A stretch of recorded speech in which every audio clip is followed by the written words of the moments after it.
Hello, we are live. First of all, can I be heard? Is the microphone working? Is the music too loud? If somebody could let me know, that would be wonderful. So obviously I am brand new to this, but we'll see how we get on. It'll be a lot of figuring things out as we go. So how is everyone this afternoon? The music's at a fine level. Perfect. Perfect. So,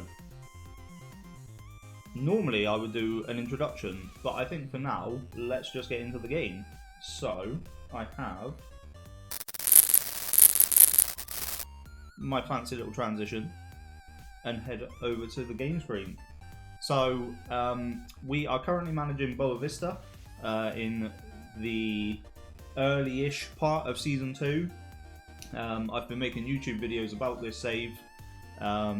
If you haven't checked out the videos, let me get a little link. I really should have been more prepared than this. Let's drop that in the chat. So that is a link to the YouTube channel. If anyone would like to drop a subscribe, that would be wonderful. Very much appreciated. But like I say, we've been making videos about the Boavista save.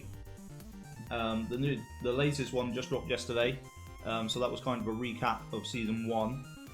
And then I've been playing offline to get to the next point of Season 2. So we sit 12 games into the league. It's going pretty well at the minute. We've won 10, drawn 2, which is far exceeding what I would have expected us to be achieving.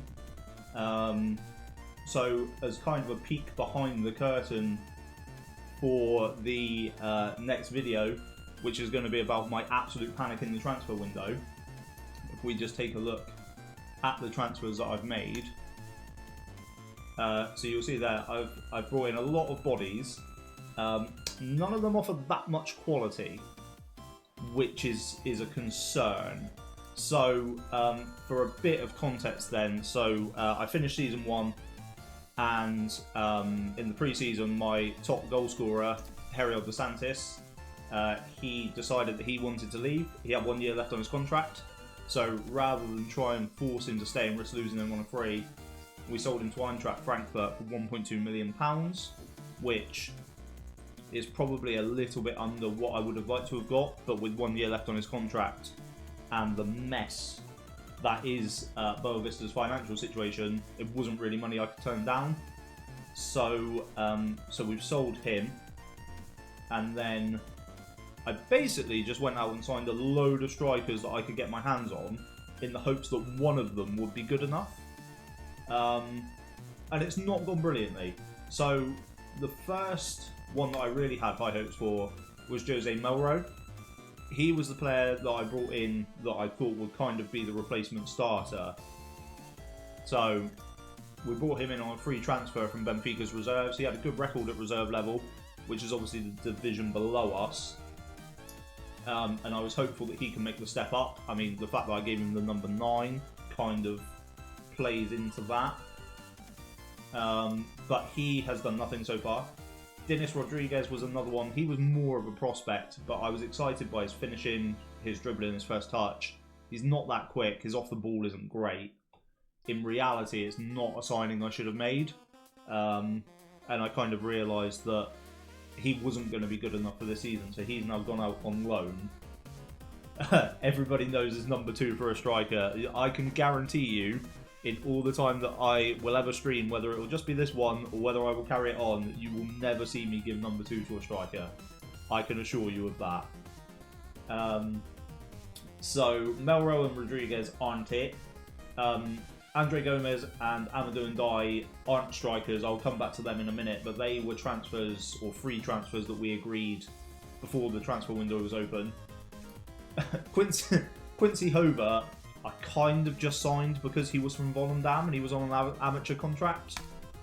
So again, he's got decent finishing and he's got a lot better off the ball than Rodriguez, but he's just not it. He's not. If he was 18, I'd be pretty excited, but he's already 21. He hasn't really looked like he's going to do much. Why I've given him the number 11, I'll never know. I genuinely don't remember doing that. But he's probably going to go out on loan at some point. And then, so Mamadou Loom, again, not a striker. We'll come back to the rest in a minute. But this was kind of my transfer window. And at that point, I was like, right, I'm done. And then I realised that the players I brought in weren't good enough. So, we then went out and signed Troy Parrott on loan, who, obviously in terms of quality, is a massive step up.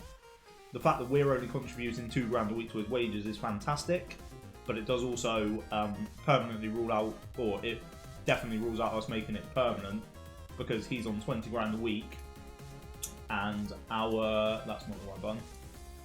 Our top earner is currently on 11 grand a week. We'll come back to poor Robert in a minute. So, as I say, we're never going to be able to make Troy Parrott permanent. You will have to excuse the fumbling around the screen. I don't play with just the icons in the sidebar, generally. I've done that for the stream, so it's going to take a little bit of getting used to. But hopefully we will get through it together. So, Troy Parrott came in, he's offered a bit of quality. He's not been as dominant as maybe I would have hoped he would be. But then we went out and we just chucked a load of loan deals out. So Rodrigo Mora is a really good player. We'll have a look at him in a second. Same with João Fonseca. He's a centre-back, again, really good player.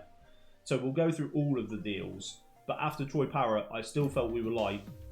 So I've signed Jair Silva, who I'm retraining to play as a shadow striker primarily, but he can also play up front, so he offers another option. And we'll have a look at the tactic in a minute, but we're basically kind of a one deep striker, one striker to run in behind kind of system. So Jair Silva, if he plays up front, would be that advanced forward or that poacher trying to sort of stretch the defence rather than dropping in. And he's been excellent. Sorry, excuse me. He's been excellent. He started quite slowly, and then he just exploded, and now he's got 10 goals and 4 assists in 18 games, including substitute appearances. So, really pleased with him. And then, just recently, not that long at all ago, we have signed Mabasa. I'm not even going to try the first name, because I will just offend people. But we have signed Mabasa, who, again, natural as a shadow striker, can play as a striker as well. I've used him a little bit as the advanced forward. He might be a better option to drop in and be that sort of linker. But I'm quite pleased with the versatility we've got in our strike force now.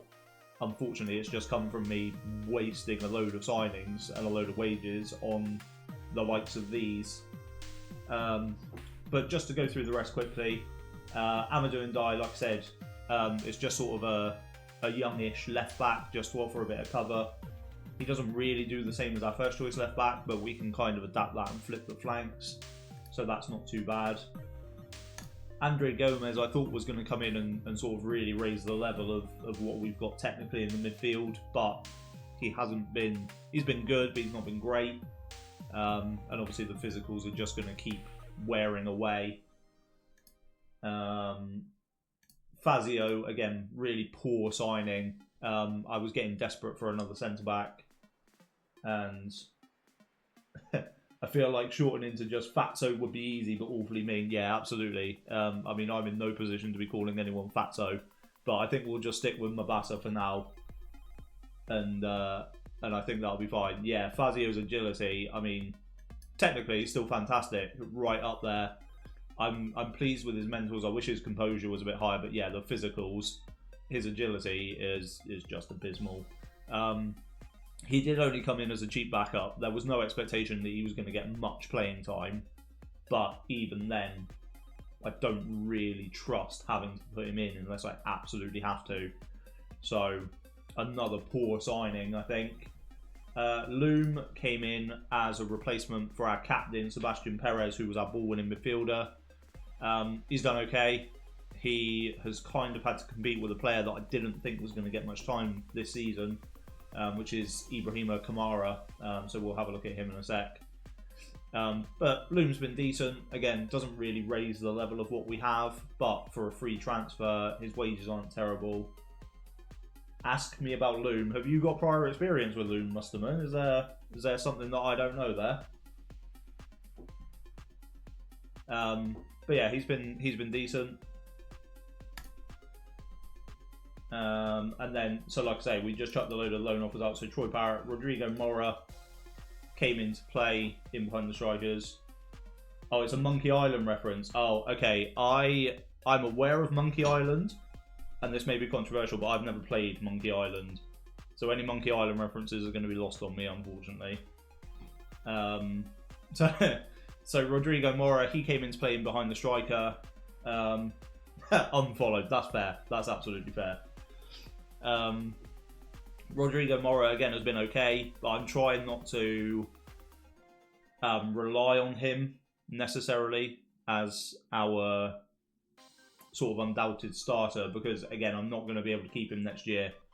So I don't want to become reliant on him, but he offers good quality. Obviously, technically, he's really good.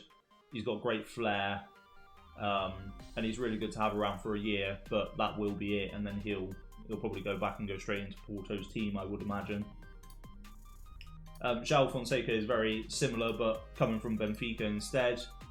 So a really good, well-rounded centre-back at 18. He's obviously jumped straight ahead of Fazio in the pecking order. He hasn't been starting a huge amount, but in the last YouTube video, I kind of discovered that my centre-backs weren't as good last year as I thought they were. So now that we're actually back to playing the save a bit, it might be time for Fonseca to have a run of games. Okonkwo came in on a free transfer. We sold our backup goalkeeper, just generated a few funds. So Okonkwo came in just as a cheap backup, really. He's played in the cup games. He's not been brilliant. So he'll just be around the place. Hopefully he can improve a little bit, make good on some of this potential. And then Adiona, I spent £2 million on. I finally got some money. I sold Sebastian Perez for 3.7 million, and I think I've just blown it. He's a very good player. He's got a ton of potential. He's not set the league alight yet. I know it's early days, but I'm not overly convinced by him. Hopefully, he can prove me wrong and start to really stand out. Again, we'll talk through the tactic in a minute, but I use two attacking midfielders and they're both shadow strikers, but they're asked to do different things with their player instructions. So Yona I've kind of used on the right hand side as the more creative of the two, rather than being the bigger goal threat of the two, which I think suits him more. But he can also play a little bit deeper. So if things really don't work out with him behind the strikers, maybe an adjustment to move him a bit deeper might be the play. And then Jair Silva and Mabasa we've already seen. So there's a lot of outgoings here that aren't really worth talking about. So DeSantis we talked about. Perez, like I say, was my captain, our ball winner. We've sold him to a rival in Guimarães, which might have been a bit of a mistake. But then I guess when you look at the league position, probably not. So he's really good. Again, I didn't really want to lose him, but he was a player that I could have got good money for, and he was coming into the last year of his contract again. So we took the money while we could get it. And like I say, we've replaced him with Loom, who's been okay. He's not been fantastic. To be fair, that is actually the only other significant one. Dennis Rodriguez, like I say, went out on loan. These are just youngsters that need a bit of game time. So if we look at the rest of the squad, then we'll talk through some key players. I'll sort it by position. Excuse me. So João Gonçalves was the subject of yesterday's video. He was undoubtedly my player of the season last season. He was really, really excellent. Far exceeded what I thought he was going to do in what was his first full campaign as a senior goalkeeper. At points throughout the season, he had interest from Juventus and a couple of Premier League teams as well, I think. So really, really good. We tied him down to a new contract, so hopefully we can keep him for a while. But he's been brilliant. No complaints with him. Traction FM's in. Hello, mate. How are you doing? I hope you're well. Thank you very much. I hope you're doing well too. Are Have you got a storm up your way? We've got a little bit of sun now, but last night and this morning the weather was absolutely horrendous. I had to go and fill the car with diesel this morning, just absolutely bucketing it down with rain. So not ideal at all, but I hope things are doing well where you are. We're just having a little look through my squad now. We're just short of halfway through Season 2, so just having a little catch up before we hopefully play a few games this afternoon. So the two centre backs that I mentioned that weren't as good as I thought they were. The first one is Awaziem. In attributes, it's all there. I'd like his his concentration to be a bit higher.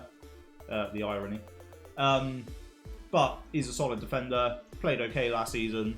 Based on average rating, I thought he was really good. Way yellow.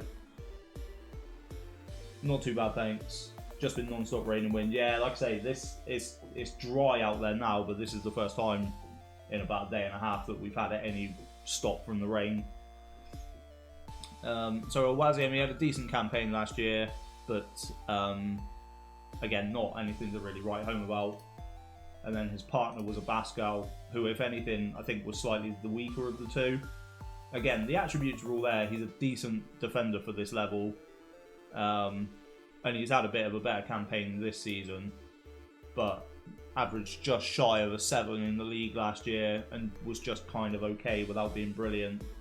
Then you start to look into the pizza charts and things, and it just wasn't that impressive. So that was part of the reason for bringing Fonseca in, and like I say, it might be time for him to have a little run of games now just to see whether he can kick us on a level. Pedro Malheiro was undoubtedly the best player at the club when I joined. And I've just realised, in trying to make yesterday's video, I've accidentally deleted his face from the face pack. So we'll have to sort that out offline. He does have a face, I promise. But he was undoubtedly the best player at the club when I joined. He was a bit injury hit last season, so he didn't play that many games, but he's constantly had interest. It's Celta Vigo at the minute, but at points it's been Atletico Madrid, it's been... I can't remember which club, but again, Premier League clubs have been interested. There goes Malheiro, watch him as he goes. Yeah, definitely. He's sacrificed his face for the greater good of my YouTube video. And I think we should all thank him for it. But Malheiro is fantastic. When he plays, he's absolutely brilliant. I mean, 8 assists in 17 games so far this season. He's been really, really good. And he seems to have shaken off the worst of his injury problems. Touch wood. Medical report, is that what I'm looking for? No. There we go, his injuries. Yeah, so he's had a couple of major injuries in the past, but January 2024 was his last one, and he's only had one injury in March since then. He's stayed fit since, so not too shabby at all. And then the midfield I was quite impressed with last season. So Ilya Vukitic was really, really good. He plays as a deep-lying playmaker, I believe. It's been a little while since I've actually been in the save properly, so I'm probably learning a few bits as I go along, just the same as you guys are. But Vukitic plays as a deep-lying playmaker, but I ask him to dribble more, so he kind of makes a few runs into the left half space and puts in a couple of crosses, which has been quite handy. But again, he's been really good, really pleased with him. And then the big one to talk about is Robert Bozanic. He was a real world deal, so I didn't sign him, but he joined in the first transfer window. And he didn't start brilliantly last season. Like, he was contributing to play, but he wasn't scoring many. And that was as a target forward. So I then swapped him to play as a poacher, and I played DeSantis as a target forward instead. And that seemed to get the best from both of them. So then this season I played him as a poacher with Troy Parrott next to him primarily as a deep lying forward. And I mean, as you can see here, I need to sort the views out at some point, so there's a lot of info over here that we won't be able to see, but for today we'll just do without that. But he had 8 goals in 10 games, and then sadly he did his cruciate ligaments, so that was an 8-month injury. He's still out for a further 3 to 5 months. So we are very much trying to recreate what he can do with a mismatch of strikers that are nowhere near good enough to do it. So J.R. Silva coming in and scoring goals straight off the bat has obviously been a godsend. Without him, I dread to think where we would be at the minute. But it wouldn't be pretty. Let's put it that way. It wouldn't be pretty. So, the tactic,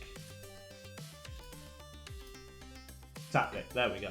So, it's a 4-box 2, would you call that? A 4-2-2-2.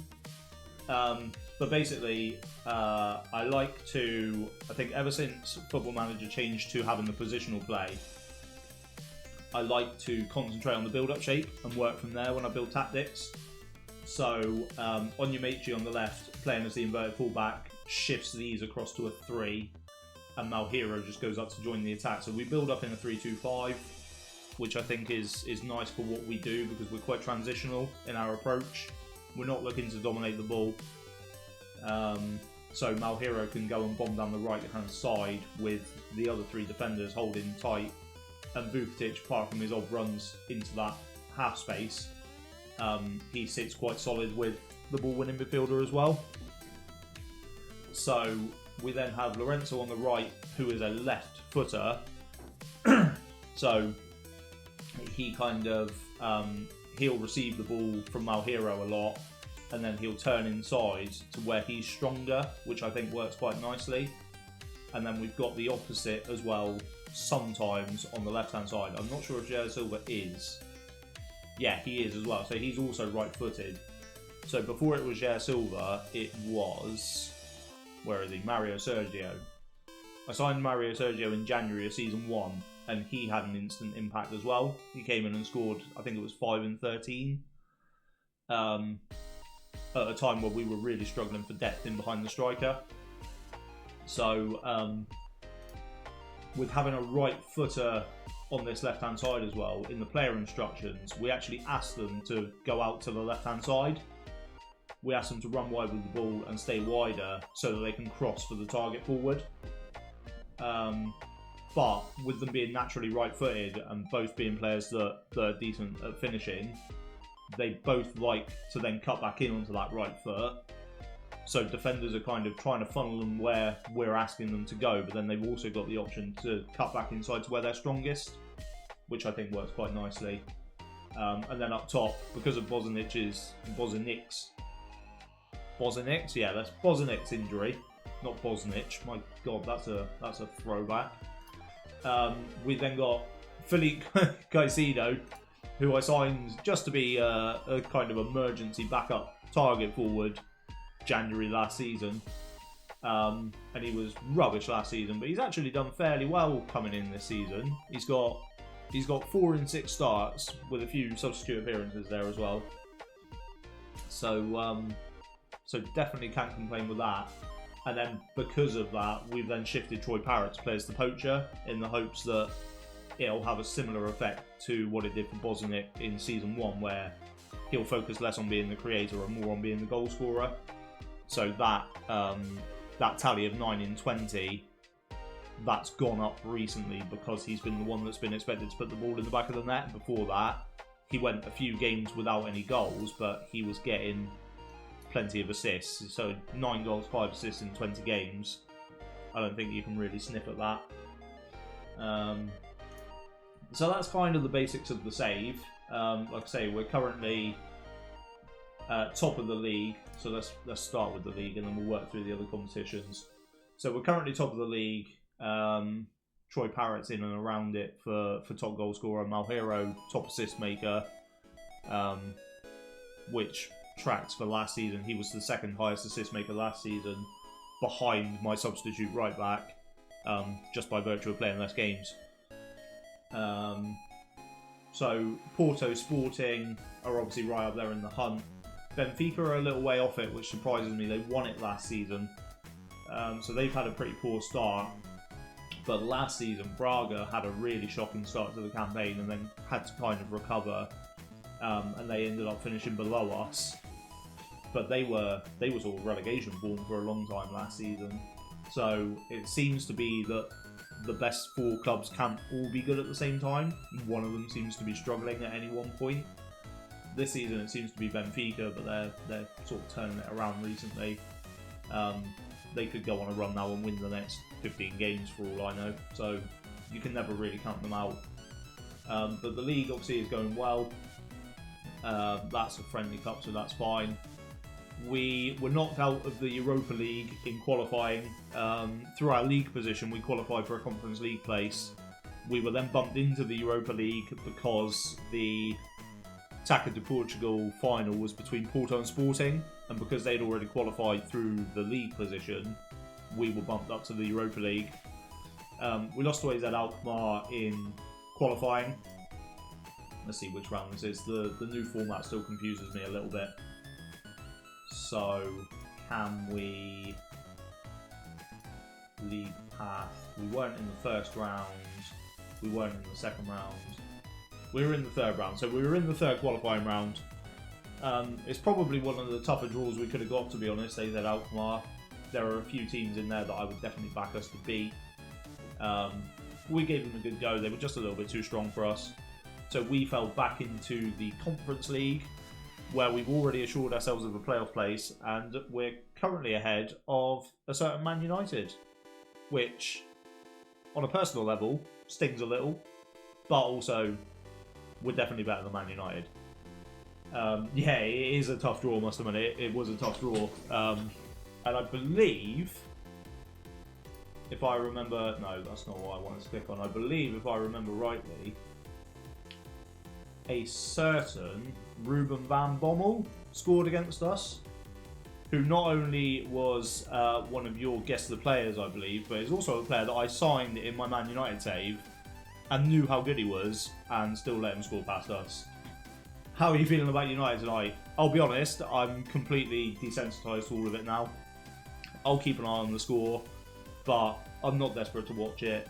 I don't enjoy watching Man United at the minute, so hopefully they win, obviously, but I haven't got much faith that they will. Let's just say that.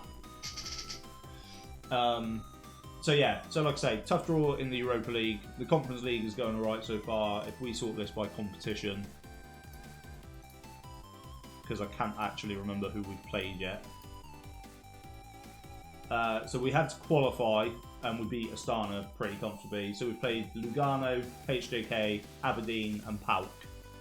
So a couple of relatively difficult games in there, but we've come through them all comfortably. And then with 2 games left, we got Valmiera and Kairat. So, wait, is that all the games for the Conference League? I thought everyone played 8 games. Am I losing my mind? Okay, chat, help me out here. Is it 6 games in the Conference League? I thought it was 8. Oh, Conference is just 6. And Champions League and Europa League are 8. Is that right? Okay, well, there you go. We learn something new every day. So, 2 games left. I'll be disappointed if we don't win both of them. Correct. Ah, fantastic. Okay. See, learning things, it's always a good thing.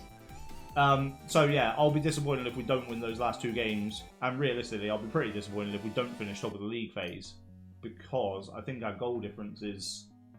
Oh, our goal difference is the same, but then if we win both games, it's in our hands anyway. So we're aiming for top spot. We wanna win the league phase. I know you don't get anything for it, but it'd be nice to brag about it. Taça de Portugal, we're still in. That's in its early days. We need to beat Estoril prior to meet expectations. I'm sure we'll do that. And then the Allianz Cup, fate isn't in our hands. So you get drawn into groups of 3 teams, and we need Caldas to do us a favour against Braga, because our goal difference is only 1, and I suspect that they will probably outdo that and knock us out on goal difference. So, yeah, a little bit of work to do there. We could have done with sticking 5 or 6 past Caldas, but we couldn't do it. If we don't make it through that, not the end of the world. But I think that is all of the kind of recap I wanted to do. So we'll get into the game a little bit, I suppose. We've got for Millicao in 6 days, so that'll be the next game. Winnable. It's a tough game, but it is winnable.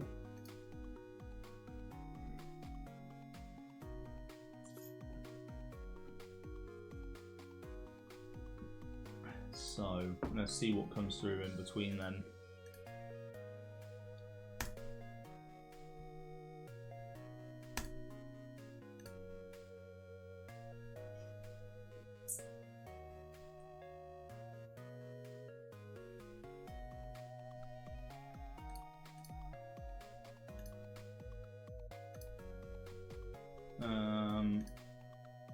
Oh, we've got a fun little recruitment meeting that we can do. Let's see what they say about that. So, again, this is more a reminder for me than anything else, because it's been a little while since I've actually played the save. So we've got a few contracts expiring, so they probably need to be dealt with fairly quickly, because 4 of those players at least I would definitely want to keep. There's no one in the under-23s or anything worth keeping, but Abascal, Awaziem, Rosinho, Vukitic ideally would all stay. Is anyone getting any interest? So Atipo has got some interest from a few different teams actually, so he might be someone we move on. I signed him on a free just to cover for Malheira's injuries more than anything. And he's good when he plays. He's actually played a lot this season at left back as the inverted fullback.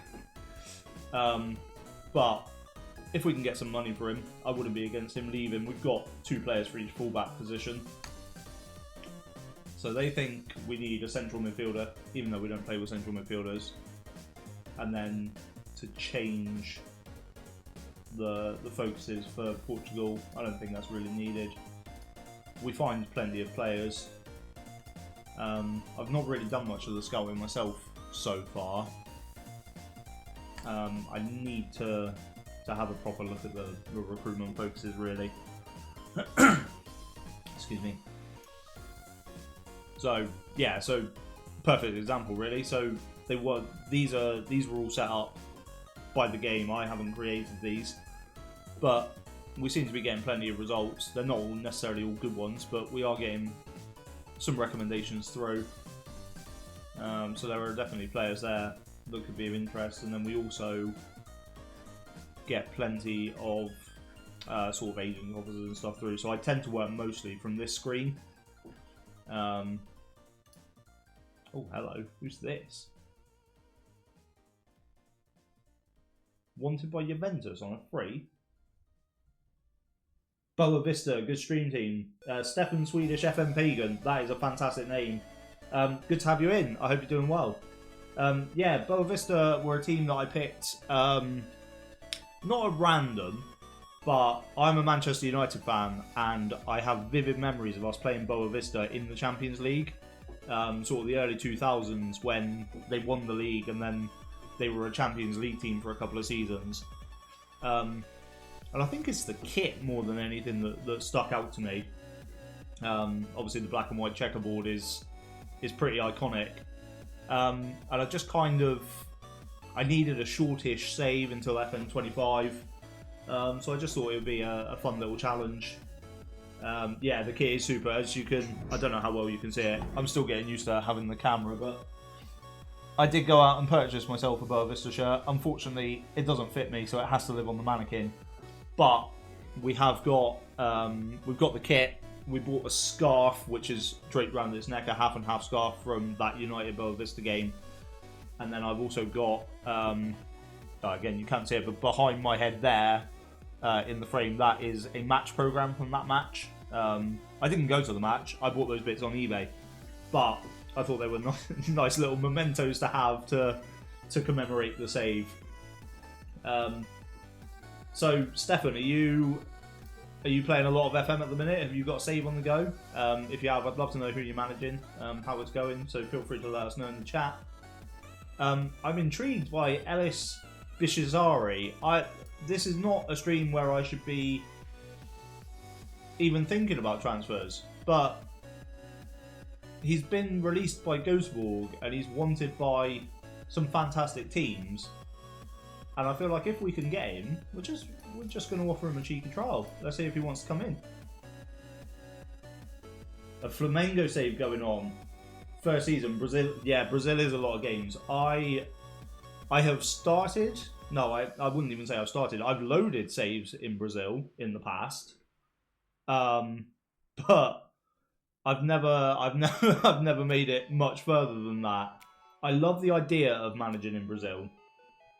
But I play Football Manager so slowly, even without trying to create content around it, whether that be written content that I used to do or YouTube videos now, and now obviously, hopefully, streaming going forward. I play Football Manager really slowly. So I think if I did a save in Brazil, it would take me the entire game cycle to get through one season. So I just kind of have to stay away from Brazil, sadly. But I've always been intrigued by the challenge of managing in Brazil, because they've got, what is it they call it? The State League? Is it the State League and then a normal league division? Is that right? Where your State League, you can kind of be up against teams from all kinds of divisions, but they're all local to you. And then there's a division where you just play teams of a similar quality to yourself. I think I've understood that right. Feel free to let me know if I haven't, because I could just be waffling a load of rubbish there. But yeah, I've got distracted by trying to sign a goalkeeper, but that was really just to show that I do most of my scouting work from the kind of overview page, rather than really sort of getting stuck into it myself. Yeah, state and national. Yeah, so again, just too much for me, I think, but it's always a brilliant challenge. So Malhero could be off for £12 million. Now, I think if I remember rightly, that 12 million might be a fee release clause that I put into a contract for him. So if we got 12 million for him, honestly, I wouldn't be that upset to lose him. He's been really good, but he's obviously far too good for us long term. So decent money for him. I don't think that's bad at all. What's his value at the minute? 12 to 15 million. So it's somewhere in the ballpark. It's possibly a little bit under where it should be. But I suspect he's also now a full Portugal international. I suspect he is probably not going to sign a new contract. So we've got time. We've got 5 years. But I think if someone comes in and meets that 12 million release clause, I think I would just, rather than push to try and keep him, I think I would just wish him well and send him on his way. Excuse me. Atapo would like to withdraw his Okay, this is the problem with not playing FM for ages. I didn't remember that Atapo was transfer listed. I think we're gonna, Emmanuel, I like you, but I think we're gonna politely reject that request and see if we can get some money for you. So, what are we in December? So we'll leave it till January, and then we'll see whether the agents can do anything with that. So let's have a look at Bishazari then. Really good aerially. He's only 19. 6'1" is probably a little bit shorter than I thought he would be with that aerial reach. We'll obviously have to give it a week or two before we can really sort of see, but I would argue that he is definitely already better than Okonkwo as our backup. So if we could bring him in, then maybe that's something we'll explore. But like I said, next game up for Millicao, it's going to be a difficult game. We have, I think, had the better of them. Badamosi, who are you? I'm not signing another striker. I cannot sign another striker. That would be absolutely ridiculous. Excuse me. So Ibrahima. Oh, I didn't actually show Ibrahima Kamara. So Kamara was a player who was kind of bit part in season 1. You can see there, only 7 starts. Didn't do too badly. But he kind of doesn't really fit the balance of our midfield. Or at least I didn't think he did. So, in the first season we had Perez, and then what was he called? We sold a player. Bear with me. Oh my goodness, these icons. I might have to put the words back there. I can't deal with just the icons. Season 1, we sold Gaius Makuta. There he is. So we sold Makuta for 2.1 million. and he was undoubtedly our best midfielder. Again, I don't feel like we really got true value for him at 2.1 million. He was definitely a bit better than that, but he was in the last year of his contract. So we took the money. We weren't really in a position not to. But the tactic was originally going to be built. So within this midfield balance, it was going to be a ball-winning midfielder on defend and a segundo volante. And that's kind of why I asked the deep line playmaker to dribble more, was to kind of simulate some of that movement that Volante would have given us. So Kamara would have been the backup for that Volante role. And then we sold Makuta, we changed it to a deep line playmaker. Vukotic has been fantastic. We've also retrained Miguel Rosinho to play as that deep line playmaker. He's also been fantastic when he's played. So Kamara kind of didn't have much of a role. What am I doing? I've gone too far back now. What am I trying to do? I'm trying to get back to Kamara. There we go. Ibrahima Kamara. So he didn't have too much of a role. This season, he has played better as our ball-winning midfielder than Mamadou Loum, who we signed to be the ball-winning midfielder. I really like that he offers a lot aerially. I really like having that in the midfield. Sort of a big, strong, sort of for winning first balls, things like that. He's now wanted, although he's wanted within the division. I'd like to think that if we want to keep him, we'll be able to keep him based on that. His contract's not coming out yet, so we've got a bit of time to make a decision there. But yeah, he's been really good. So he's a target for Estoril, 850k. I'd probably want $1 million plus for him, just because he's in good form at the minute. But again, we just kind of play it by ear when the deals come in, or when the offers come in, should I say. So I haven't got a large overriding plan for the transfers. Some saves that I have done in the past, I've kind of picked areas to be meticulous in. And then others I don't. And this one has kind of just been about the vibes, I suppose. No real plan for it, just play a few seasons, have a bit of fun. Obviously, originally this was a save that was designed for me to make YouTube videos about, which I will probably still do. I've definitely got at least one more to make about what a shambles my second transfer window was. Because I think that'll be quite interesting to have a look through and sort of point out my flaws and how not really dipping into the recruitment focuses and stuff that's kind of held me back, because I didn't really have a list of strong targets. I just kind of signed who I could find, and then later in the window better targets became available, so I just went and got them too because I had the money. And it's not how transfer windows are supposed to be done. A story of shambles is always good, yeah, absolutely. Luckily, I can provide plenty of those, because for a man that has been playing the impact's lessened when you're unbeaten in 12 games, yeah, that is fair. I do think this tactic is very meta. I don't obviously, Musterman, I know that you try to avoid the meta wherever you can. I don't even really pay attention to what the meta is. Like, I never play online saves. I've never done P2P. I don't watch tactic videos on YouTube and things like that, because, okay, this song sounds like a lullaby, so I'm just going to find a new album a minute. Our entertainment is fully being backed by the lovely Stream Beats by Harris Heller today. No ad, but we're just going to find another album, because that could put me to sleep. We'll see what this does. We can always look again. So what was I saying? So yeah, I don't watch tactic videos, because I would only really watch them if I was planning to use that tactic. So I don't really have a full idea of what the meta is for FM24, but I feel like this is a good part of it. And with us playing quite transitionally as well, I think that plays into our hands. So I do think the tactic is making us overperform, but it is a tactic that I did create from scratch based on what I had available to me. So I don't feel overly bad about using it. I did also create a version where we offset the left winger. Like I say, we asked that left shadow striker to stay wider and stay out to the left anyway, so I thought we could have someone out here providing that width properly. I've never needed to use it because this performs so well. This does everything I need it to do.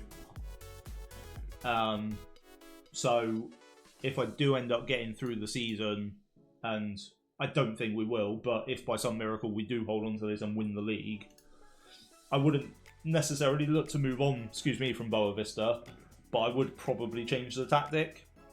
Maybe just change the shape or just do something to it.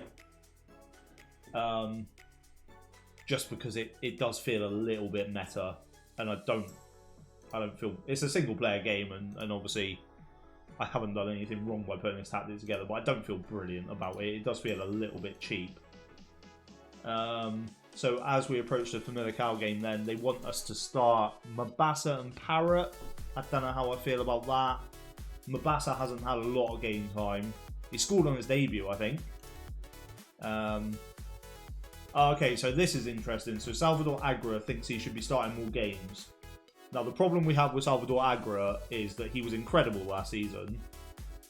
But he was incredible because I shifted him to right back. So if we take a look at him, he's very much a winger who is okay defensively. So he would play as a complete wing back attack. So his defensive stuff is okay. It's obviously not. He's not an elite level defensive player, but he's not going to be. But he can definitely hold his own. He played really well last season. He was the top assist maker in the league last season, but he only got those opportunities because Malhero was injured. And now that Malhero is not injured, he isn't getting those opportunities. He's played the Conference League games. He's done pretty well in them. But one start in the league, one start in the Cup, one start in the Allianz Cup. It's not a lot of football. But he is 33, and he's the backup right back now, ultimately. So let's discuss. I'm supposed to be a regular starter, but my playing time hasn't really reflected that. What's going on? What's going on is you're not supposed to be a regular starter. I don't know where you've got that idea. Pedro's in the form of his life. He's playing well, but I've got plenty to offer as well.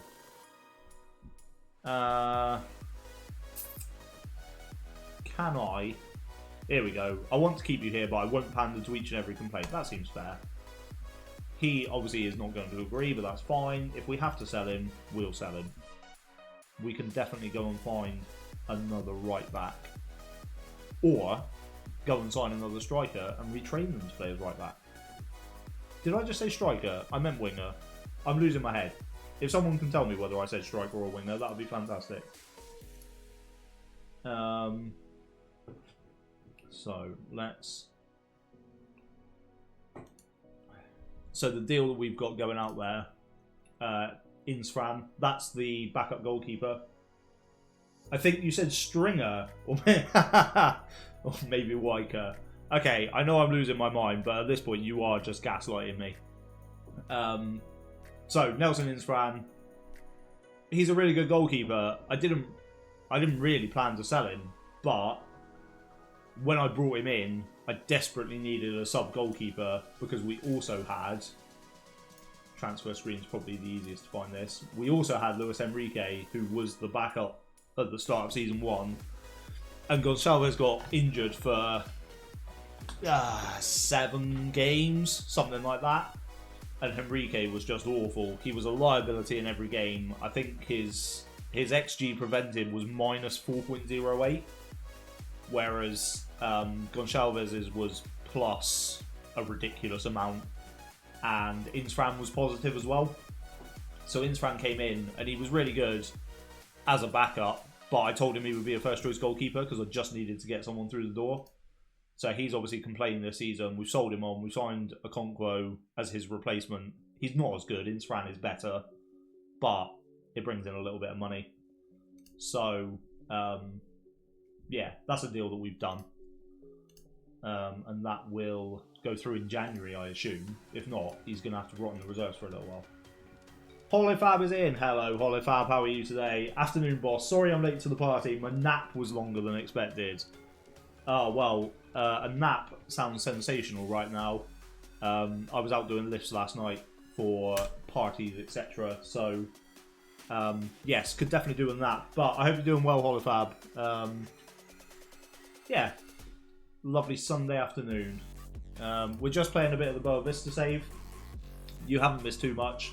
I've been waffling on like an idiot. I'm jealous mine was much shorter. Yes. So yeah, Holofab, like I say, we've just been waffling on. You haven't missed any games or anything. We're about to go into the first one against Famalicão. We've just had a little look through the team. If there's anything that you particularly want to see, feel free to point it out, and we'll see what we can have a look at. But I suppose I better do a little bit of intro for you, Holofab. So we currently sit top of the league after 12 games. We're 110 drawn 2. It's going very well. A lot of that is down to the tactic, which I think is quite meta. But as I've just explained maybe 5 minutes ago, it is a tactic that I built from scratch. Kind of built to suit the team. So it's not a plug and play thing. I think it's just worked far better than I could have ever expected. So we're going to go with Gonçalves in goal. We're not going to start Agra. I'm not going to Panda just because... Or am I? Because my hero's not in brilliant form. No. For Famalicão, I think it needs to be as strong as we can make it. So I'm going to go for a Waziem, and then I'm also going to go for Fonseca. Onyemichi at left back. Loom is injured, so that means Kamara plays as the ball winner. Vukitic will start. And then we'll go...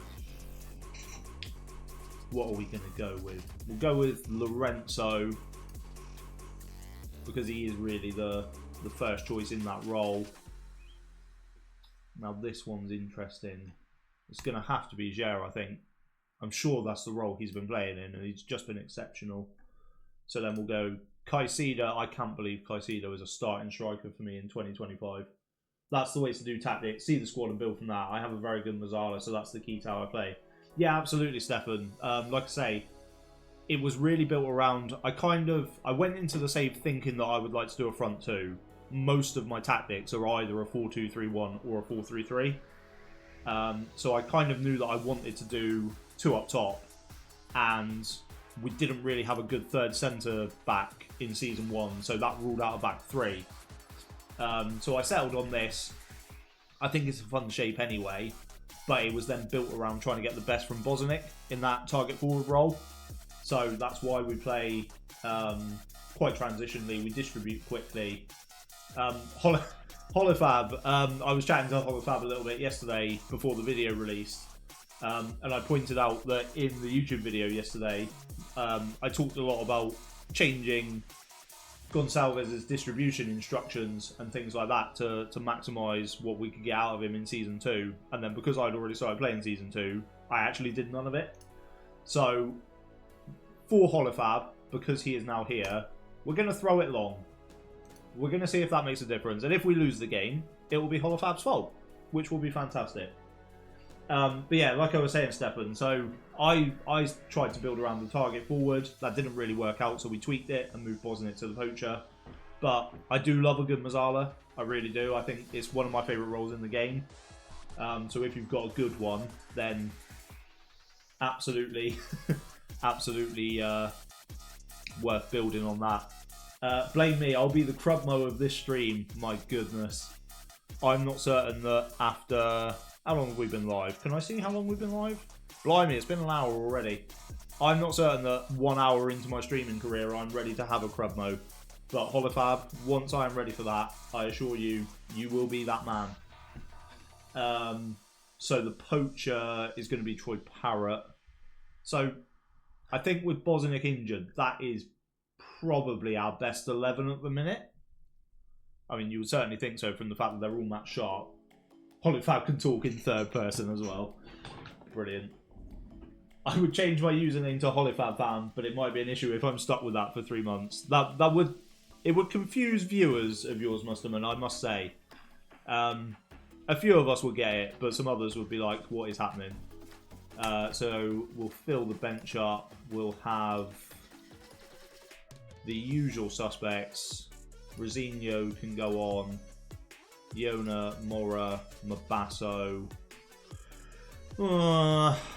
See, this is where I like to have another attacking option on the bench. The problem is, at the minute, none of them are really offering the quality to say that they should be worth it.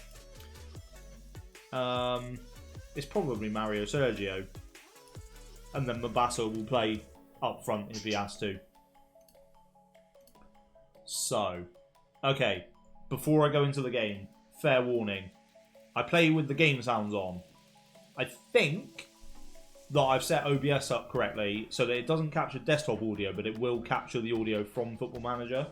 But if it's really loud or if the balance isn't out, please let me know and I will have a tweak. Hopefully it'll be okay, but I did only change that about an hour before I went live. Just make a second account and mess up the name like I did. Yeah, absolutely, hold a fab. How many fake accounts have you made for Mustard on Stream? Are you responsible for all of them, or were you only responsible for some of them? Right. Only one. Fair enough. Fair enough. We're doing well. We're on a good run. Oh, if anything, that's too quiet. Okay. Well, it's nice to have that in the background a little bit. So, I'll tell you what, for the sake of the stream, let's slow this down a little bit, shall we? This tends to be what I record highlights on, so the sound is quite loud. Is that the game sound, or is that everything? It's quite quiet coming through my AirPod, but let's knock it down a little bit. Game sound. Perfect. Thank you for letting me know. Let's confirm that. Hopefully that'll do it.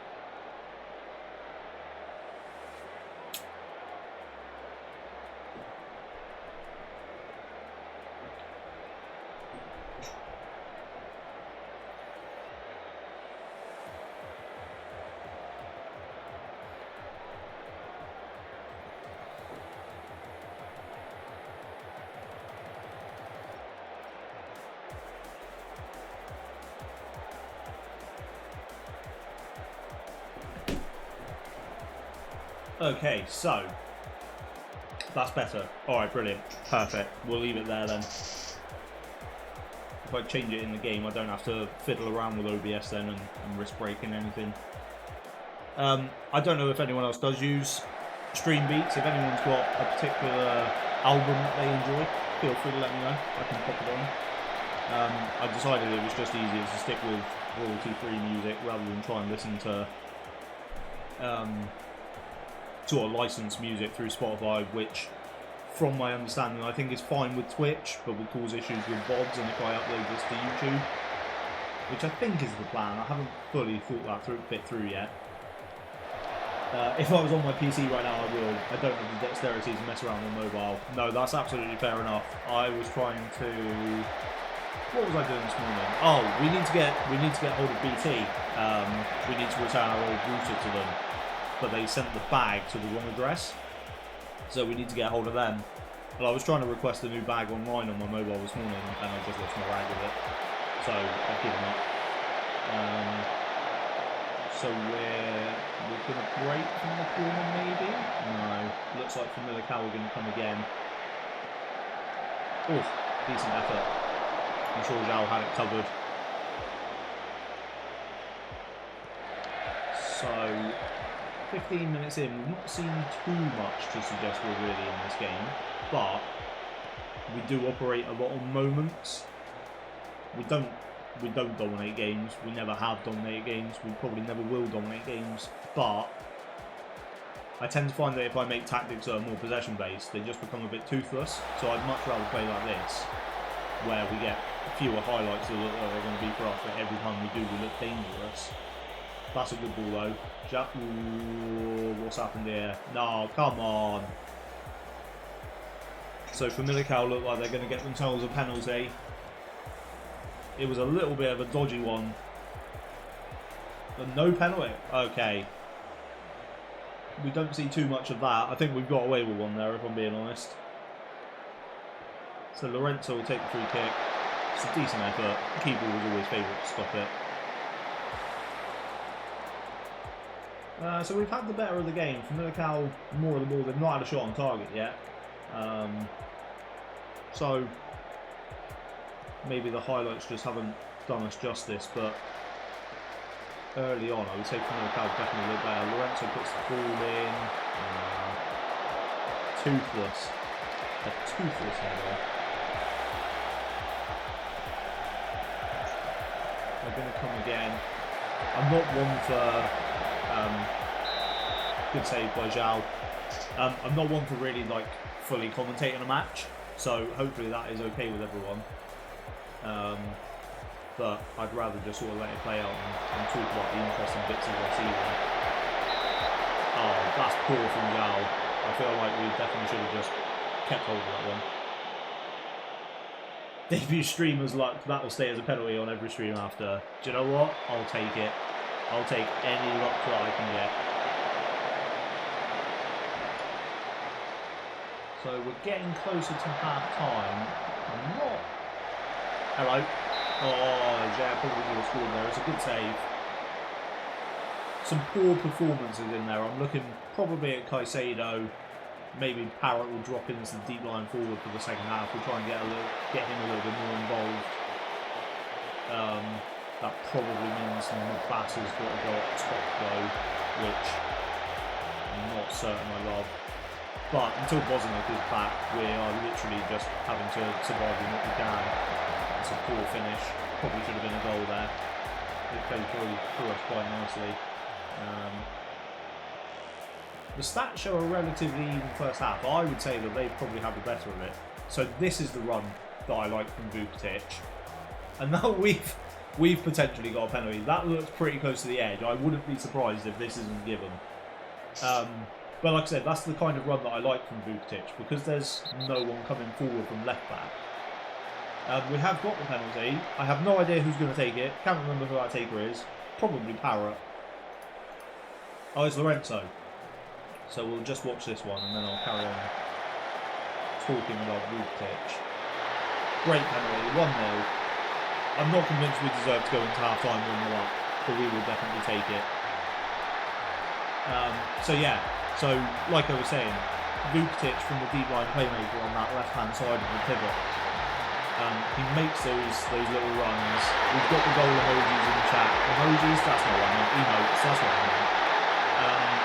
Vukotic makes those little runs into the left half space because there's no one coming forward from left back.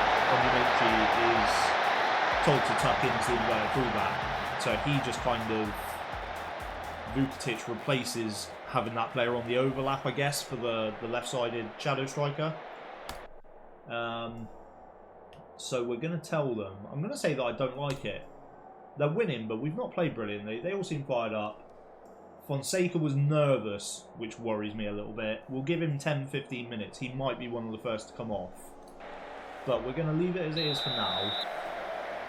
And then around the hour mark, we'll see what's what. See whether we can do something to make us look a bit more threatening, I guess. Penalty aside, we've not really created much. So Vukotic popping up on the right hand side now. All in, Lorenzo, good save. That team talk always works when you're 1 goal up. I love that. That's fair. That's fair. I used to be really guilty of just overpraising players.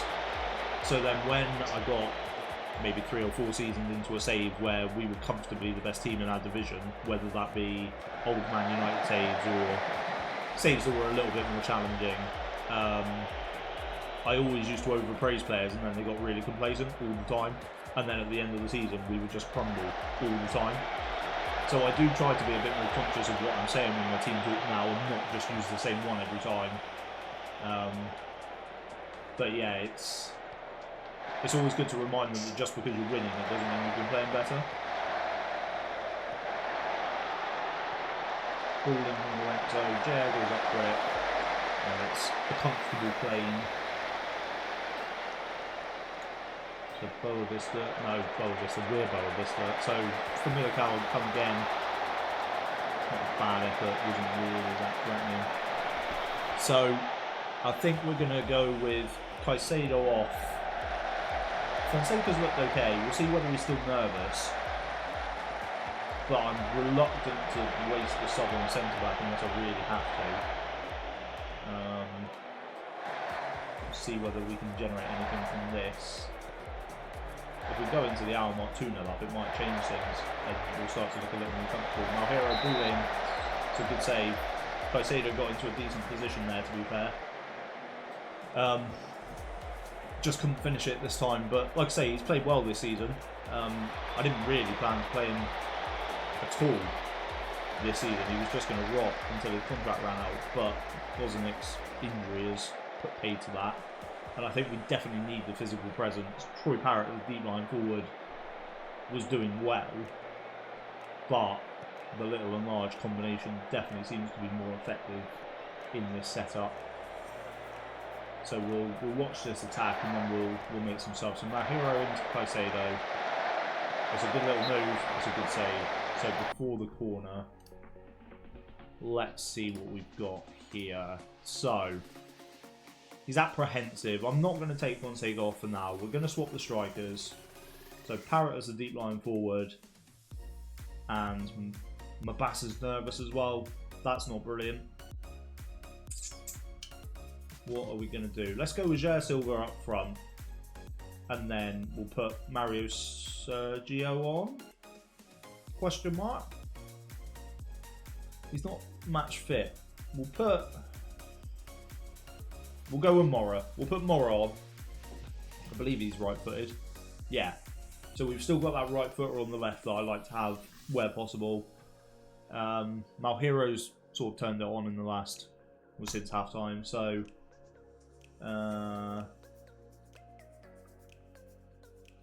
pick up where you left off. I don't remember what he did last match, but it must have been good if I can tell him that. So we'll see if he can make any difference.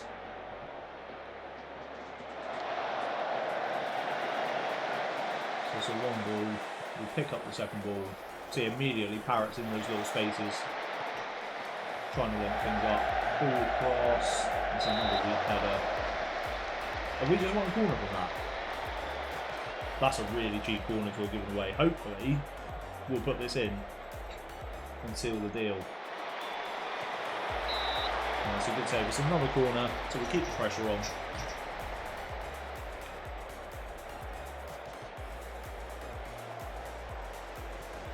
Malhero ball in. It's a good claim from the goalkeeper, to be fair.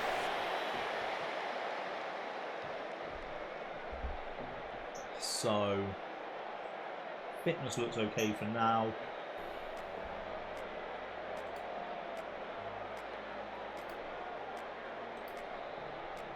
Oh, I wasn't paying attention. What happened? Have we got another penalty? No, we haven't got a penalty. Okay, what happened? I got distracted. I can't be bothered to go back and have a look. I'm assuming it was a foul right on the edge. But I suppose that teaches me for not paying attention to the game, doesn't it? So, foul on the edge. Perfect. Right. So Jair is now looking nervous as well. So we'll put Mario Sergio up front. We'll get some minutes into his legs, I suppose.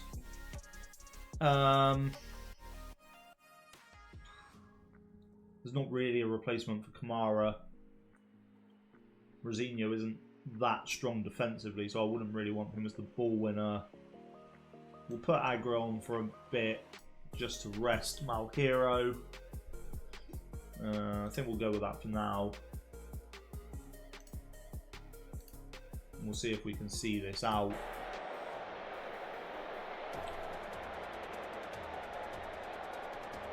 Well, that was an exciting corner.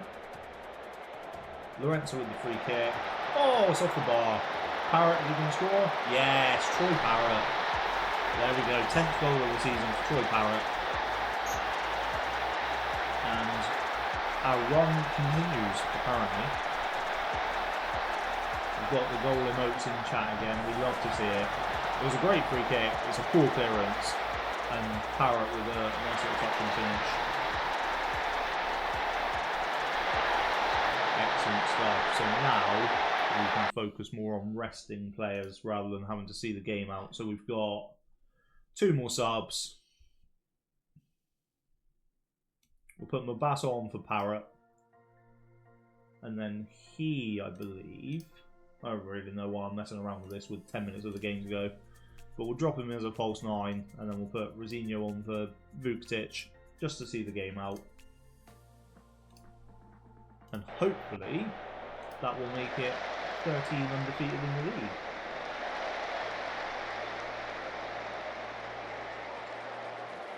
Just coming through to the end of the game, nothing exciting going on. That is what you like to see when you're 2-0 up. It is not what you like to see when you're 2-0 down.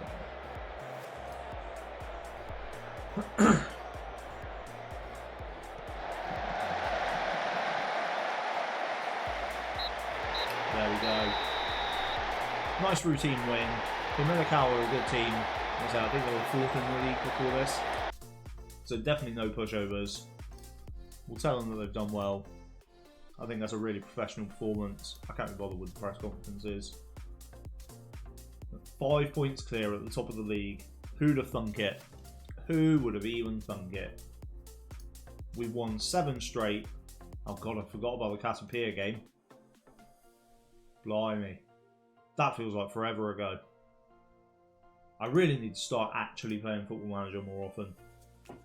Good match, coach. Thank you very much, Stefan. Easy win. I'll take credit for that. Thanks, Holofab. Yes, the Holofab effect is in full swing. Maybe that distribution made the difference, Holofab. Who knows? Right, so we got Valmira in 4 days. It was all about the keeper distribution. I don't know about you guys. I didn't see a single long throw from Gonçalves in that game. So we are going to rest. Hello. Just to start in 11, I think. Yeah, the others are all fine. So we're going to rest them for, let's give them 2 days, and then they'll be back for the match prep. There was another change I was going to make to Gonçalves. Holofab, can you remember what else it was I said I was going to change? I said I was going to change the goalkeeper distribution. Oh, I said about maybe changing into a sweeper keeper on defend as well. Because his rushing out is decent, and in the video when I had the pizza charts, his sweeping looked decent. His possession 1 was good. So maybe we could have kind of got a little bit more from him if we asked him to be a little bit more active in the sweep. But I'm probably not going to change that now because this is obviously working. Yeah, sweeper, keeper, defend. Yeah, I thought it was. Who knows? Maybe that'll be a development for Season 3 if we get there, because it won't be that long now. Surely we're bound to have some Football Manager 25 news next week. And then I need to figure out what I'm going to do for FM25, because at present, I have no idea what save I'm going to do. So if anyone's got any suggestions, feel free to drop them in chat, because I will take all the help I can get. Hover's completed his language course, which is fantastic. I'm probably going to ship him out on loan, so it'll be useless. Do you want to suffer in a save or not? Okay, so my thoughts when it comes to picking saves, and this is definitely since I started creating content. I've done content on and off of different variations since late 2017. So I'm always keen to find a fun storyline. So I've kind of had saves in Uruguay before where my manager profile was Maxi Pereira, the old Uruguayan right back. And I gave myself 1 chance to win the Copa Libertadores. Once I reached the final of the Libertadores, that was my final match of the save. Win or lose, I was going to resign after that match. And I got to the final and I lost it. But I was also the Uruguay manager at the time, so the save carried on, but I resigned from Defensor Sporting, who I was managing. So I don't give myself saves where I suffer loads, but I like there to be an interesting story aspect to it. So I kind of gave myself that limitation with the thought that I could maybe resign from defence or a bit earlier than I maybe anticipated and try and move to Europe and things like that. With FM25 looking likely to be a short game cycle, I'm not one for managing really low down anyway, but I think 25 isn't going to be the game to do it anyway. So Insran's gone, that's fine. We didn't get much money for him, but it is a little bit of money. So I think like I did have a thought. I did one season of a save with SJK in Finland on 20. That would have been FM23, but I only did one season, and I did think about going back there and then using them as a starting club for a journeyman. But again, with how slowly I play Football Manager, I don't think a short game cycle is the right time for me to really be doing my first journeyman. So I'll have a think about some clubs. We're probably talking like a decent European nation with a couple of divisions, and then I'll either try and get promoted from a lower division in that nation, and then that kind of cuts out you haven't got to wait ages then before you're competing for Europe, if that makes sense. Whereas if I do, I don't know, let's say a League 2 club in England, you've got all the seasons it will take to get you from League 2 to the Premier League, then you need to establish yourself in the Premier League, then you need to try and build towards qualifying for Europe, which just takes longer than I've got really, with, again, how slowly I play. Serie C is really mental and have some teams that were previously in Serie A. So yeah, so Italy is another country that I did think about because I've not really managed much in Italy over the years, mostly because of their non-EU rules. I tend to try and, or I have tended to try and stay in countries where the registration rules aren't that tight. But yeah, potentially Italy. That could be an interesting destination. So Stefan, my Flamengo save is set up as a stepping stone to Portugal, Spain or Italy, maybe France. The journey is the story here. Yeah, absolutely. So that would be the kind of thing that I would have been looking for in Uruguay. It never really worked out, but I loaded the save thinking that I kind of spent 5, 6, 7 years in Uruguay. If I won the Copa Libertadores, you could maybe go then and get a job at, say, a Benfica or someone like that and kind of establish there. If I lost the Libertadores final, obviously I'd have a bit lower reputation. So if we carry on with that theme, I could have ended up at a Boavista or like either a big club in a lower nation or a lower club in a bigger nation. That kind of balance. Like I say, I didn't really have the time to do the second phase of that save, but that would have been exactly the sort of journey that I was looking for. And I mean, if you manage to move from Flamengo into a major European nation, then I think that's a brilliant move. Laka, finally been watching your YouTube videos. Oh, thank you very much. That's very kind. Great to have you in chat. If you're playing FM at the minute, feel free to let us know who you're managing, how it's going. We'd love to hear all about it. We've just played our first match of the stream. We beat Famalicão 2-0, and now we're heading into a Conference League tie against Valmiera. Should be a bit of a walkover, but we'll find out, I suppose. We'll probably rotate a little bit. Stefan said, yeah, that's my plan. Yeah, exactly. I think that's a brilliant plan. I think that not only does it make sense from a realism point of view, but I think that makes for an interesting Football Manager save as well. So that sounds great. So we'll clear the team. You'll have to bear with me. I'm one of those annoying people that clears the team after every game. And I know that's probably going to wind some of you up, but it's just habit at this point. I don't think I can break out of it now. So we'll give Arthur a game. He's not been bad. He's not been... No, okay, he's been pretty terrible. Start in the Tweeder division and get annoyed at it not being possible to get promoted. That could be an interesting save. I did Netherlands a little while back. I did one season with Volendam. I get your sense of theme. A lot of these saves are only a season long. So we'll give Agra a game. But yeah, I mean, managing in a division where it's not possible to be promoted is... it would be an interesting form of torture, I suppose. You could be the best team in the world and still just be stuck in What is that? The Tweeder division. Is that the 3rd tier in the Netherlands? Apologies if it's not. You'll have to bear with me.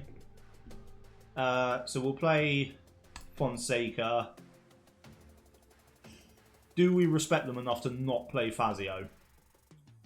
I feel like if I'm going to come back to that. I feel like, let me know what you think, guys. I feel like if there's a game for Fazio, it's probably this one.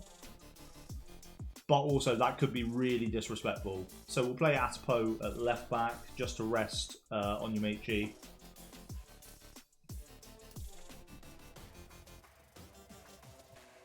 Fazio is midfield? No, What do you mean, Musterman? Fazio would be at centre-back if I was going to play him. Oh, Fazio in midfield. I could. Fazio's a left footer, though. I feel like for everything that I've said about liking to invert players' feet, I don't know that I mean, that agility in midfield, that's not going to be great, is it? What was it, 4? Where's he gone? Let's find him. What do we think? So he would be a ball winning midfielder on support. Not great on the ball. Nah. No, I think... Do you know what? We're already qualified for the playoffs. I would like to think we're good enough anyway. Let's just stick him in. Fazio up front. Yeah, maybe he's the target forward we've been looking for. While Fazio's still playing. Yeah, Laka, I sort of explained, I had a little talk through at the start of the stream.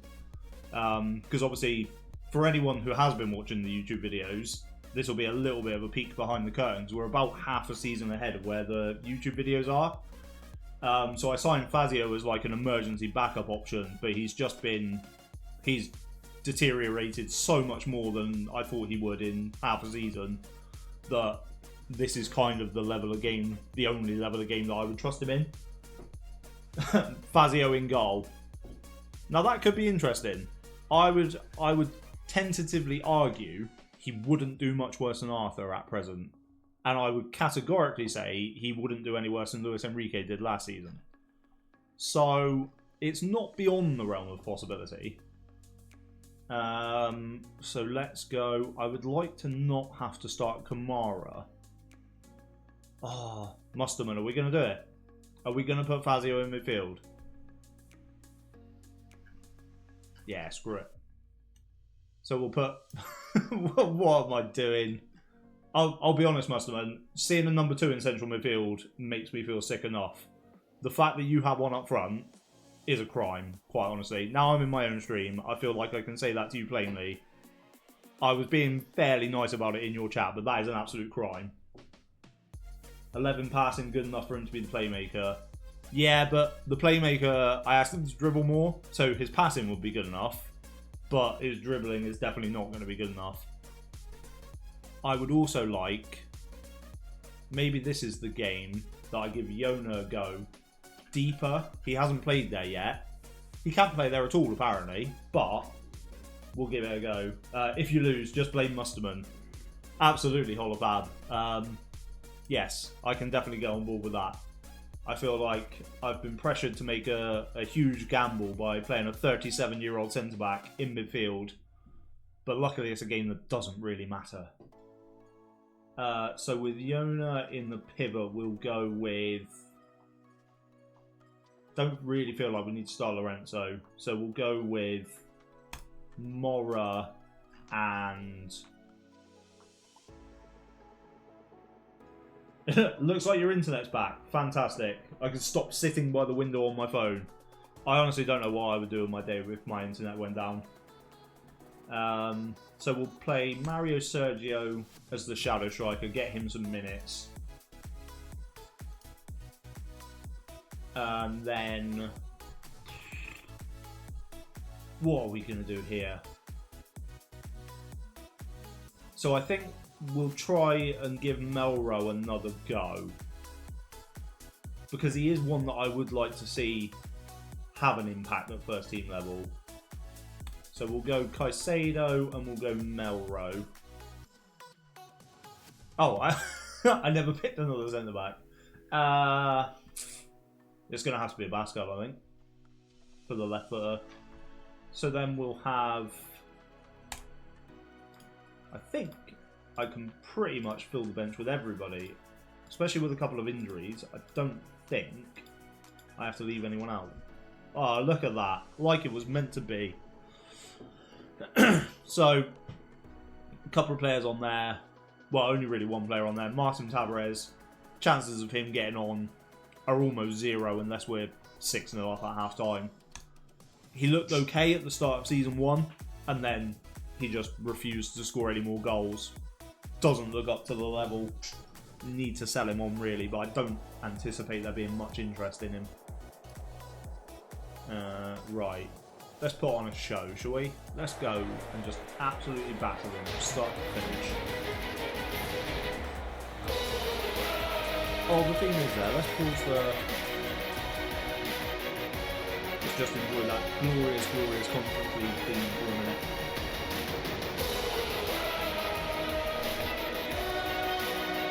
Best tune of all the European commentators. Yeah, absolutely all about. I definitely agree. There's not much that I like about the Europa League and Conference League compared to the Champions League, but Polyfab fan is in. Oh dear. Right, lovely. Yeah, there's not much that I prefer about the Europa League and Conference League to the Champions League, but the anthem, controversially, is definitely one of them. Yes, there is my stalker.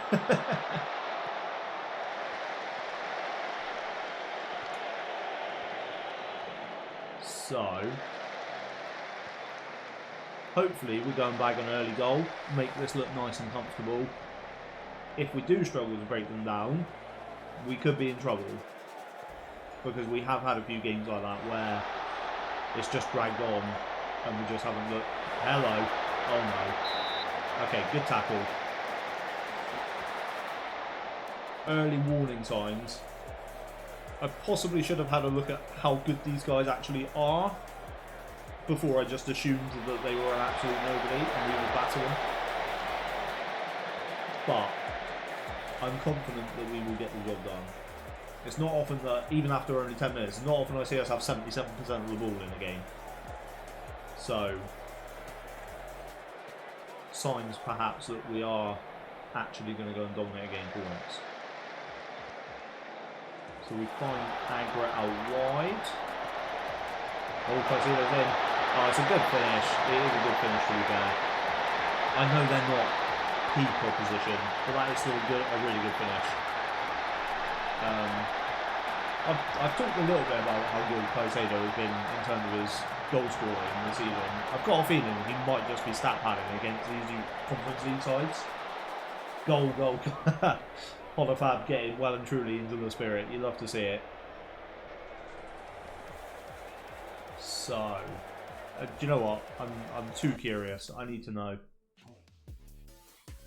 Yeah, he's only got 1 goal in the league. Okay, that's not as impressive as I thought it was. Anyway, we'll go back to the match. But yeah, only 1 goal in a league game is not great. So maybe I have been relying on the wrong man a little bit too much. But we've got the early-ish goal that we wanted. I didn't really want to be getting into half-time, the hour mark at 0-0, because when you're already playing quite transitionally, there's not really too far to go. Like, if you start then dropping it down and slowing the tempo and trying to play more possession-based, you might move them around and put them out of position, but you haven't given yourself really enough time to do that properly. Whereas now, if they want to try and get anything from the game, they've got to come to us, and then that just suits us. That plays into our hands. Sergio, so that is an awful, awful effort. I would have done better than that.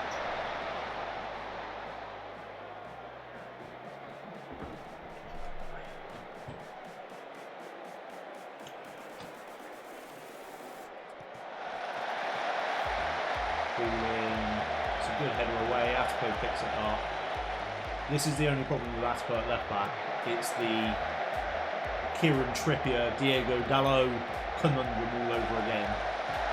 Because of his role, he's not really instructed to get forward anyway, but when he does, he's going to show me up now. I was going to say, no, there we go. So he doesn't really just go out the outside and put a left-footed cross in. he always cuts back inside, which I guess is to be expected, but it's not always ideal.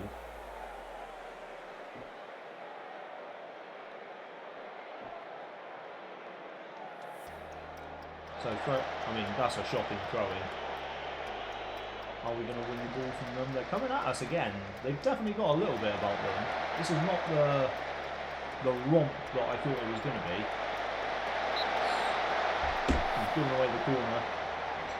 Oh, well, it's no wonder we're top of the league phase with Man United behind us. I've just seen that they're playing Shea Lacey in games. So they're obviously not taking it overly seriously. Fonseca with the header away. Not a bad first half. Fazio in midfield has not been a disaster. I would not have seen that coming. I do very much feel like Musterman has forced that upon me. However, hasn't been good either. No, that is fair. But we're looking for the positives, Holibab. He's a 37-year-old man. And he's held his own in a competitive game in the middle of midfield. So we'll just focus on that for now, and then he's young. I mean, he's older than me, and I wouldn't be able to hold my own in the middle of midfield in even a Sunday League game. So I guess I'm not really in a position to criticise. Am I going to say it again? Yeah, I'm going to say it again. Because there have been some poor performances in there. He uses a walker on the pitch to get around. I mean, that's fair. That is fair. But if it works, it works. Melrose has been shocking again. He has got to go down as one of my most disappointing signings ever. So, the question is, do I need Troy Parrott in a game like this? I'm going to say no for now, because Parrott could always come on for Caicedo if he needed to. We're just going to make that one change for now. And we'll see how we go start of the second half.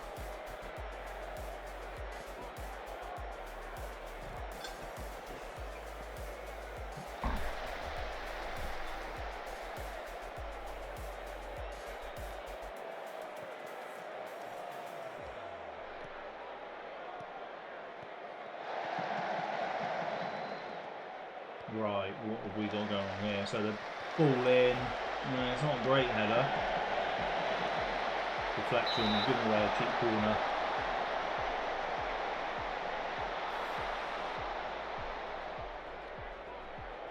Korobenko's going to put it in.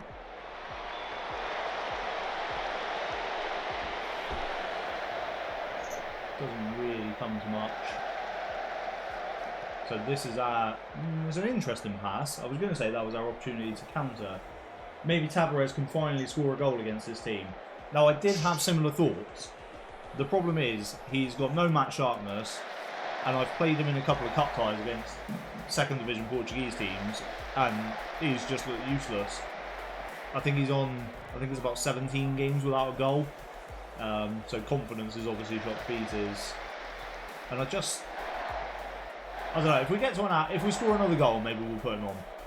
And we'll see if, maybe put him on penalties or something, just in case. But I'm not hopeful that he would provide anything, let's put it that way. Fazio fancied himself a cheeky little effort there. Line breaking pass from Fazio, yeah, fair. Maybe it was one of those where... shot from Fazio, yeah. He's definitely given off main character energy, let's say that. So Mora coming down the outside. Yeah, it's not great. Get a corner from it. Fazio supremacy is here. Yeah, absolutely. Maybe this is the start of a new lease of life for him at the ripe old age of 37. It's a decent header. Not a huge amount going on in the game. But considering how long it's been since I played this save and the luck modifier is definitely a thing, just the fact that we won the first game is surprising enough. So Agra with another corner. Not Oh, well, we'll keep the pressure on, but they're all kind of weak chances, I suppose. The Basco very much becomes the target from corners when Owazian's not playing. That is one thing I have noticed. He just doesn't seem to have the same impact as Owazian. Try again. Fazio can't even do what he's done this time. He's obviously given up. Yona with the free kick. It's a decent effort. I don't know if that was a save or whether it hit the post, but a very good effort.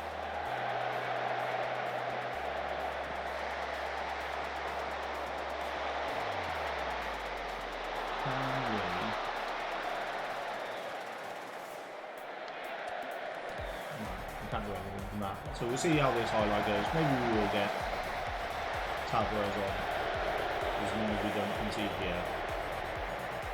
Oh, we've got an injury.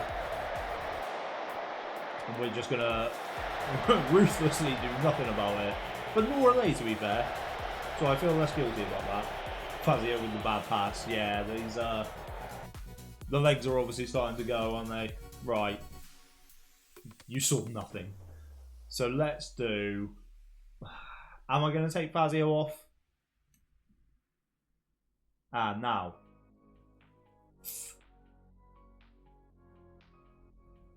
Screw it. He's not bad physically. He's 6 foot. He's not great in the air, but he's strong enough. He'll do for now. Does Fazio need to come off? That is the big question. What do we think, chat? Do we leave Fazio on? We'll leave him on for now, and we can come to a decision. We've still got time. I have faith in you. There used to be a team talk for players that had, or for strikers that hadn't scored in forever, about not worrying about getting a goal, and that seemed to help them score. Keep him on so we can always blame my fans. Yeah, fair enough. Fair enough. I feel like we've very much got the war of Fazio going on in chat.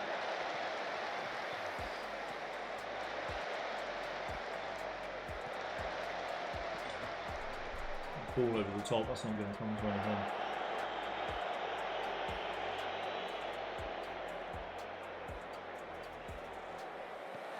Right, so long ball forward, Moura picks up the second ball.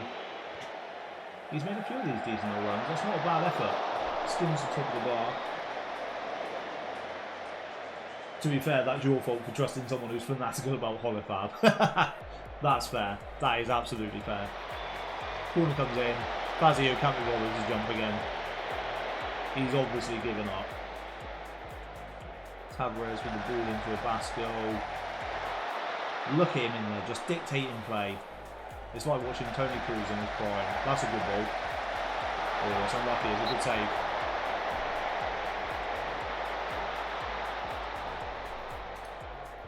So maybe we'll look at a couple more subs after this corner.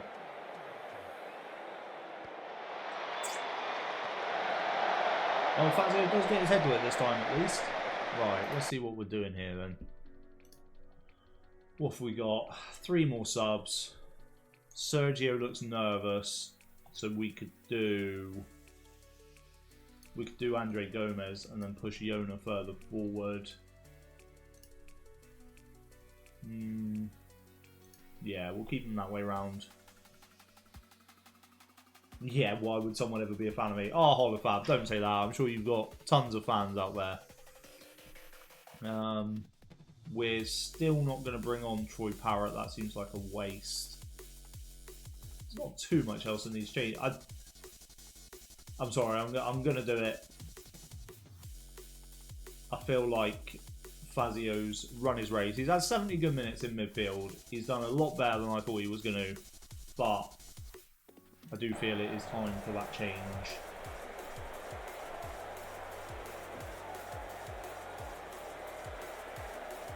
So, corner coming in.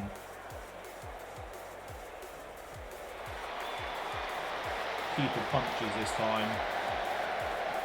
Hello, are they going to hit us on the counter? We seem to have the bodies. Yeah. Oh, that's not a great header. We got lucky there, I think.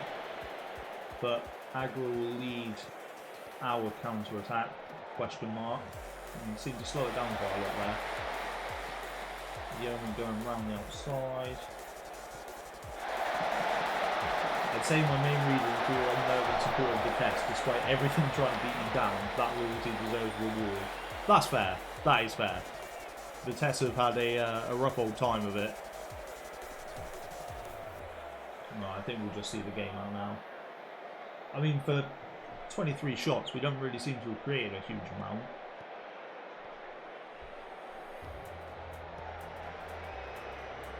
The only thing that can happen that is worse right now is bankruptcy. That's also fair. It's I can probably imagine it's not a great time to be a Vitesse fan right now. Gomez, that's a decent ball out to Agra. Touch and shot, and it's not great.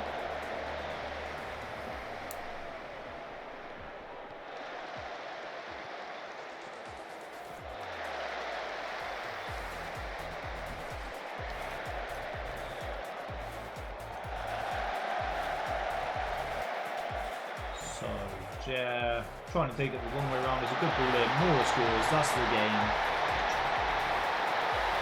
That's the game. It's a decent little move. Jer goes the wrong way around. Takes it right around the outside of the defence. And it's a good little ball back in. Decent little thing from Moore. Vitesse is such a sad story. It really is stepping there. I mean, I'd say you're not looking that far back, and they were the team that Chelsea were sending new young superstars to, and yeah, like Holofab said, mysterious, potentially shady foreign investment. What could go wrong? It's not a great situation to be in, is it?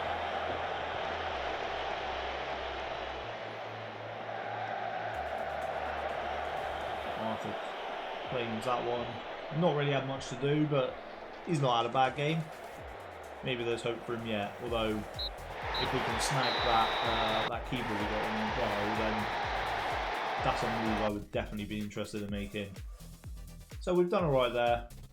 You did the job I asked of you. I'm a very happy manager. I am indeed a very happy manager. So, one game to go. Perfection is still on the cards. No, Holofab, Tavares didn't score. But I'll be honest, not overly surprised. So, let's see what we've got going on then. But he looks like Batagol. He does, to be fair. He does look a bit like Batagol. Shame he doesn't play like him. So we've qualified for the round of 16. Saves us an extra 1 game, 2 games. I don't know if it's a 2-legged tie or not. Bit of money in the bank. Yona, I'm quite impressed with Yona. He played in that deeper role in the first half. Or for the first, what was it, hour or so. I think he did quite well in that role. Unfamiliar to him. But I think with a couple of games in the bag, we are probably going to call it there for the stream. Let's just save that a minute. Today was really just a test to see whether I could hack streaming, if I'm being honest. Thank you for being in chat. It's been really brilliant. I've had a whale of a time. We'll definitely be looking to stream again. I'm not sure when. Sorry, just bear with me 2 seconds, guys. Stefan, I'm really pleased to hear that. Thank you very much. Yeah, like I say, I will definitely be planning to stream again. I do have a primarily work from home job, but for the next few weeks, I am going to be office based, which does add a bit of a commute to my time. So potentially not weekdays yet for a little while, but I will almost certainly try and pencil something in for next weekend. Let's get some links out there just in case anybody doesn't have them. So, how well can I do this just from memory? So, we've got Twitter. We'll do the YouTube again. You did great, sire. Thank you very much. I very much appreciate that. So that's the YouTube. So if and when I do stream again, I'll definitely be putting something about it on Twitter, or X as we call it now. So keep an eye over there. Like I say, hopefully next weekend at the latest. Maybe squeeze in a weekday stream if I can find an evening. Follow the stream if you enjoyed it. Make sure the notifications are on. Thank you, Holofab. It's like having my own little PA. That's brilliant. So I think the last thing we've got left to do is try and figure out how to raid another channel. So I do have my shiny raid channel button over on the right hand side. So let's see if we can figure this out. So who are we looking at? I tell you what, there is a gentleman by the name of Traction FM streaming. So why don't we go and give him a little raid? Yeah, so like I say, guys, thank you very much for being in the chat. It's been brilliant. I've really enjoyed it. And I will catch you all soon. So we're going to go and raid over. If you want to pop into Adam's chat, let him know where you've come from. That would be brilliant. And yeah, thank you very much. So let's see how this works then. So start raid. And there we go. We're ready to raid in 10 seconds. So I assume I just leave this. And like I say, thank you very much, guys. Catch you all soon.